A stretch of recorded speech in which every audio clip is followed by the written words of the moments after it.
मुझे बहुत शर्म आती है बहू। दिल को छू लेने वाली कहानी। सूर्य प्रकाश और उनकी पत्नी यशोदा जी अपने कमरे में बैठे हुए हैं। सूर्य प्रकाश बिस्तर पर लेटे हुए हैं और लगभग 6 महीने से काफ़ी बीमार चल रहे हैं।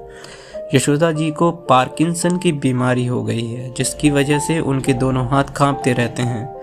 दोनों की उम्र लगभग 75 साल के ऊपर की हो गई है और बीमारियों की वजह से दोनों अपना कोई भी काम करने में सक्षम नहीं है।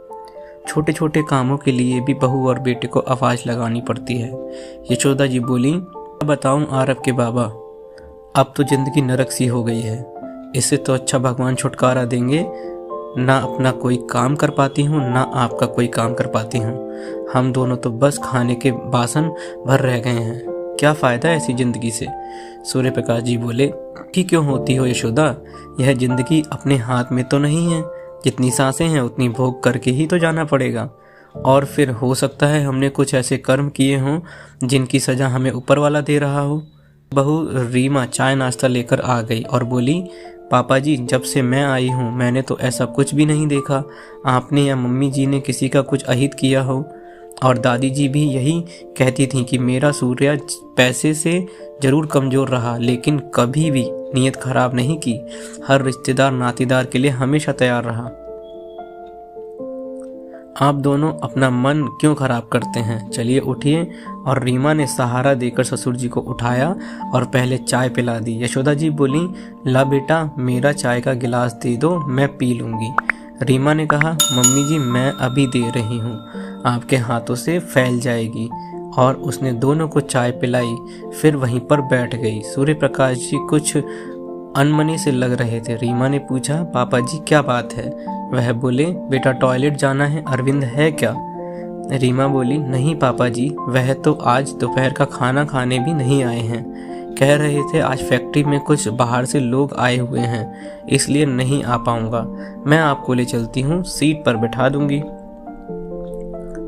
सूर्य प्रकाश जी रोने लगे और बोले, मुझे बहुत शर्म आती है बहू। तुम मेरी बहू हो करके मेरे वह सब काम करती हो जो मैंने सपने में भी नहीं सोचे थे। रीमा ने प्यार से समझाते हुए कहा, पापा जी आप मेरे लिए मेरे बच्चे जैसे ही हैं। आप ऐसा क्यों सोचते हैं कि आप बड़े हैं। आप मेरे लिए आरव जैसे ही हैं। जिस तरह से आरव का कोई भी काम करने में मुझे संकोच नहीं होता, उसी तरह से आपका कोई भी काम करने में मुझे कोई भी झिझक नहीं लगती। बस आप यही समझ लीजिए कि आप मेरे बच्चे हैं, फिर आपको भी कोई संकोच नहीं लगेगा। सूर्य प्रकाश जी आंखों में बहते हुए आंसुओं को पोंछते हुए बोले, बेटा मैंने पिछले जन्म में ज़रूर कोई अच्छे कर्म किए होंगे जो मुझे तुम जैसी बहू मिली। शायद मेरी बेटी भी मेरा इतना नहीं करती जितना तुम करती हो। यशोदा जी भी रोने लगीं और बोलीं, आप सच कह रहे हो।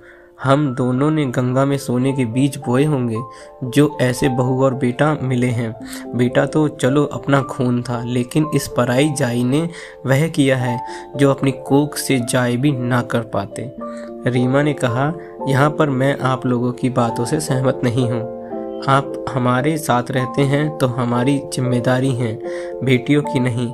मेरे मम्मी पापा की भी तो मेरी भाभियाँ करती हैं ना, मैं तो नहीं जाती करने। तो फिर आप लोग हमेशा क्यों यह सोचते रहते हैं। चलिए पापा जी। और रीमा पकड़कर सूर्य प्रकाश जी को ले गई। तब तक दोनों बच्चे भी आ गए थे और दादाजी के सिरहाने बैठकर दोनों आलू भुजिया के पैकेट लिए खा रहे थे। सूर्य प्रकाश जी बोले, मुझे भी, मैं भी खाऊंगा। यशोदा जी बोली, कुछ तो शर्म करो आरव के बाबा, बच्चों के हिस्से का खाओगे क्या। रीमा बोली, क्यों मम्मी, क्या बड़ों का मन नहीं करता खाने का। सब लोग यही कहते हैं, बच्चे और बूढ़े बराबर हो जाते हैं। बच्चे हो या बड़े, सभी को प्यार की ज़रूरत होती है। यशोदा जी बोली, तुम सही कह रही हो बहू। अब तो मेरा भी मन अंकल चिप्स खाने का करता है। यह बच्चे जो नटखट खाते हैं वह खाने का मन करता है। कभी कभी सोचती हूँ कि जीवन में तो कुछ नहीं खाया, लेकिन अब देखो बुढ़ापे में जीभ पर कंट्रोल ही नहीं रह गया है।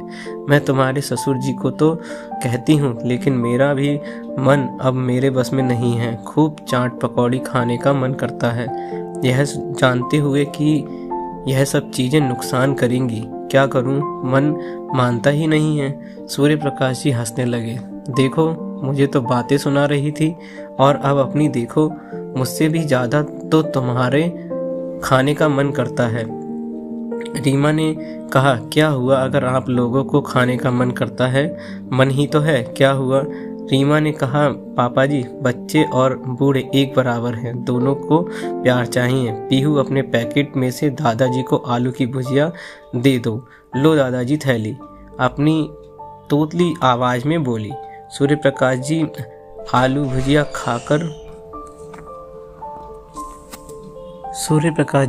भुजिया खाकर बड़े खुश हो रहे थे।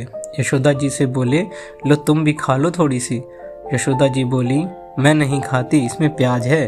अच्छा। सूर्य प्रकाश जी हंसकर बोले, वह जो अंकल चिप्स खाती हो उसमें भी यही मसाला रहता है, वह तो तुम्हें बहुत बढ़िया लगते हैं। यशोदा जी बोली, ठीक है जी, मुझे नहीं मालूम था, अब नहीं खाऊंगी। रीमा ने कहा, मम्मी जी आप भी सब खाइए पीजिए, कुछ नहीं होता है। यशोदा जी बोली, अच्छा ला जरा सी दे दे हाथ पर, चक्कर तो देखूं। आरब ने जैसे ही उनके हाथ पर रखा, हाथ कांप गया और भुजिया फैल गई।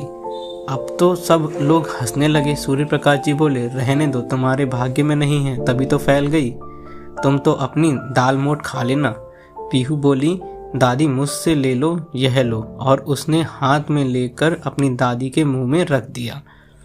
रीमा सोच रही थी, सच यह उम्र कैसी है, जरा सी चीज़ों के लिए मन मचल जाता है, बिल्कुल बच्चों की तरह।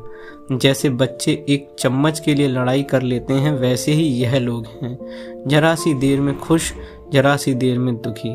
देखो दोनों कितने खुश हैं। ईश्वर करे मम्मी पापा हमेशा ऐसे ही हंसते मुस्कुराते रहें, क्योंकि इनकी हंसी में ही मेरे परिवार की खुशी है। दोस्तों, जीवन का चक्र ऐसा ही है। यहाँ बचपन और जवानी तो बहुत अच्छा समय है, पर बुढ़ापा बहुत ही कठिन, जिसमें ना हमारा शरीर साथ देता है ना ही मन। इस समय हमारे घर के बुजुर्ग लोगों को हमारे साथ और प्यार की जरूरत होती है। दोस्तों, अगर आपको ये वीडियो पसंद आई हो तो इसे लाइक करें और कमेंट बॉक्स में अपनी राय दें और हमारे चैनल को सब्सक्राइब करें। धन्यवाद।